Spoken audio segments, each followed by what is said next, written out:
Welcome to another video. कल release हो रहा है पंचायत का सीजन 4 यानी 24 जून को। तो इस वीडियो में मैं आपको पंचायत 3 की पूरी कहानी एक्सप्लेन करके अच्छे से बता दूंगा ताकि आपको पंचायत 3 फिर से ना देखना पड़े एंड पंचायत के सीजन 4 को आप आराम से एंजॉय कर सको। तो पंचायत सीजन 3 की कहानी स्टार्ट होती है नए सचिव की एंट्री से।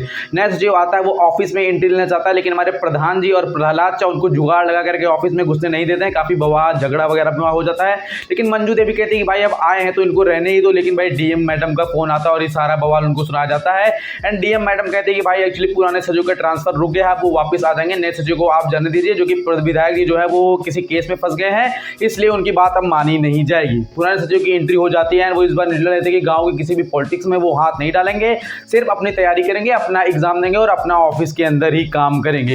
एंड फिर कहानी में आता है ट्विस्ट कि प्रधानमंत्री आवास योजना से कुछ आवास मिलता है जो कि गाँव वालों को अलग अलग बांटे जाने होते हैं, जो करीब 12 आवास के आसपास में से 7 आवास प्रधान जी अपने साइड मतलब पश्चिम साइड वाले लोगों को दे देते हैं।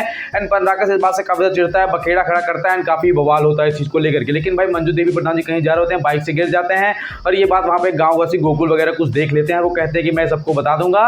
एंड फिर इस बात में काफी बवाल बखेड़ा शुरू होता है। लेकिन वहां पर होती है एक दादी जो कि भाई लीगली डिमांड करती है कि उनको घर चाहिए होता है, मेरे बेटे ने मेरे को घर से निकाल दिया है, काफी ड्रामा क्रिएट करती है और किसी न किसी उनको लिए घर पास भी हो जाता है, उनका नाम भी आता है जिसमें प्रधानमंत्री आवास वाले में। एंड फिर भाई वो घर मिलने वाला होता है, लेकिन वो दवा ववा का नाटक करती है, उनको एक्चुअली में डॉक्टर सही दवा देता है, वो फिर से बीमार हो जाती है, उनका भांडा एक्सपोज हो जाता है एंड फिर उनको घर नहीं मिलता है। इसलिए हमारे प्रहलाद चा उनको जाके दिखाते कि दादी जी खाली घर कैसा होता है, क्योंकि उनके बेटे के जाने के बाद घर वो उनका सुनसान पड़ा है, बर्तन तक उन्होंने आज तक नहीं मांजे हैं। भाई वो फील को चीज करती हैं और अपने परिवार के साथ हंसी खुशी रहने लगती हैं।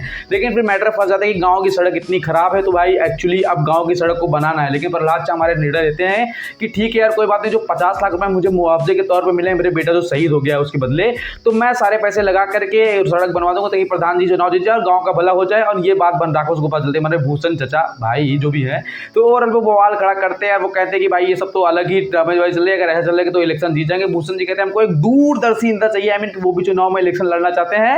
एंड वो एक प्रस्ताव रखते हैं कि मैं चाहता हूं कि एक बार विधायक जी से फिर से मीटिंग कर जाए और मैं सारा मैटर सॉल्व करवा दूंगा, विधायक जी आ जाएंगे, आपको ग्राम के लिए पैसे देंगे, आई मीन कि गांव का विकास मिला कि आप सड़क बनवा सको और इलेक्शन वगैरह भी गांव मतलब भला हो सके ओवरऑल। एंड भाई उनकी पूरी कहानी यहाँ पर शुरू होती है और हमारे विधायक जी की एंट्री वापस से हो जाती है। फुलरे में अपनी बेटी के साथ आते हैं, बाकी काफी खूबसूरत बेटी थी ओवरऑल भाई। फिर उसके बाद वो गांव में आकर के उड़ाते हैं कबूतर, वो कबूतर जैसे ऊपर उड़ाते हैं, वो कबूतर आके नीचे गिर जाता है, कबूतर की हो जाती है मृत्यु। और भाई जो उसका कबूतर होता है उसका नाम होता है बम बारूद, वो कुछ निशाचर है, जैसे प्रधान जी को बोलता है, उस बात में काफी बखेड़ा होता है और हमारे विधायक जी जो कि वहां से निकल जाते हैं किसी तरह से, काफी बेइज्जती सहन करते हैं।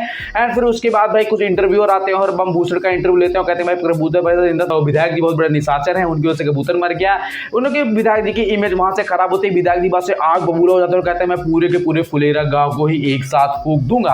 एंड भाई विधायक जी से काफी तिलपना होता है, वो कुछ लोगों को गुंडों को लोग को हायर करते हैं, कहते हैं भाई जाके बमभूषण को मारो, लेकिन बमभूषण कैसे वहां से भाग जाता है, ऑफिस में रहता है, प्रधान जी ने उसको ऑफिस में श्रेणी दी होती है, वो बच जाता है किसी न किसी तरह से। एंड भाई फिर एक दिन होता है हमारे विकास जी के यहाँ निमंत्रण, क्योंकि भाई वो पिताजी बनने वाला था, मतलब बाप बनने वाला, उनकी बीवी प्रेग्नेंट होती है एंड वो सबको निमंत्रण देते हैं, इसमें हमारे बमभूषण भी आते हैं। वहां पे इंटरव्यू लोग पहुंच जाते हैं, उनका इंटरव्यू लेते हैं, वहां पे फिर से विधायक जी के बारे में उल्टा सीधा बोलता है, वहां पे भी काफी बवाल खड़ा होता है। उसके बाद फिर गांव वाले इस अपनी बेइज्जती का बदला लेने की कोशिश करते हैं विधायक जी से, इसलिए वो अपने दामाद जी को, मेहमान जी को, गणेश को अपने वाइफ के साथ भेजते हैं ताकि वो उनका घोड़ा खरीद सके। वहां पे अपना रौला मेंटेन करते हैं हमारे दामाद जी, वहां पे जाते हैं, अपना घोड़ा खरीद लेते हैं, घोड़ा खरीद के वापस आते हैं और यहाँ पर गांव में चारों तरफ खुशी का माहौल है, सब एकदम खुशी मना रहे हैं। वीना देवी जो कि भाई प्रधान जी हैं, वो भी अपना माहौल टाइट कर रही है ताकि उनको अगली बार इलेक्शन जीत सके और गाँव की इज्जत बची रहे।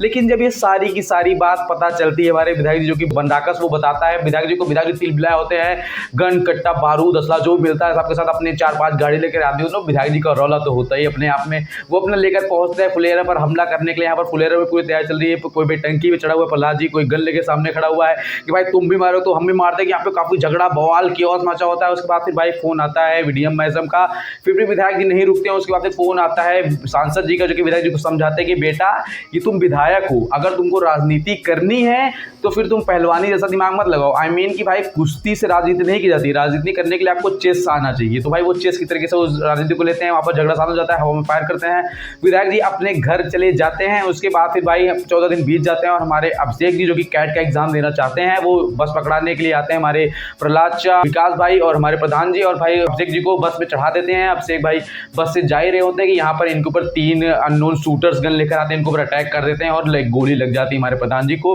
वो जाके अंत में आईसीयू में भर्ती हो जाते हैं और यहाँ पर सब विलाप करते हैं। अभिषेक जी वापस आते हैं और बाहर निकलते हैं, देखते हैं कि भाई वो हमारा बनराक्षस विधायक जी लोग आए हुए हैं। बनराक्षस को एक टॉप मारते हैं जो कि भाई one of the best moment था सीजन 3 का।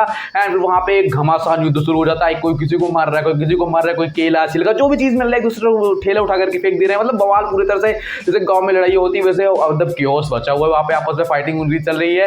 एंड फिर पुलिस आती है, सबको पकड़ के जाके थाने में जाकर बंद कर देती है। आई मीन वहीं पर हाथ रस्सी वहां लड़के की, एक तरफ विधायक जी की पूरी सेना, एक तरफ हमारे सचिव जी से प्रधान जी को छोड़ के बाकी सब वहां पे पड़े हुए, क्योंकि प्रधान जी आईसीयू में भर्ती है।